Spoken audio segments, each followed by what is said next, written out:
হরে কৃষ্ণ বন্ধুরা, আজকে বাংলা থেকে উড়িয়া, উড়িয়া থেকে বাংলা, আজকে টাকার বিষয় পড়ব। হ্যাঁ, কাগজের মুদ্রা, টাকার বিষয় পড়ব।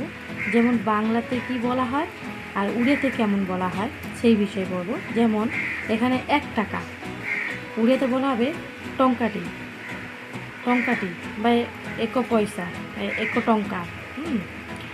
2 টাকা, 2 টঙ্কা।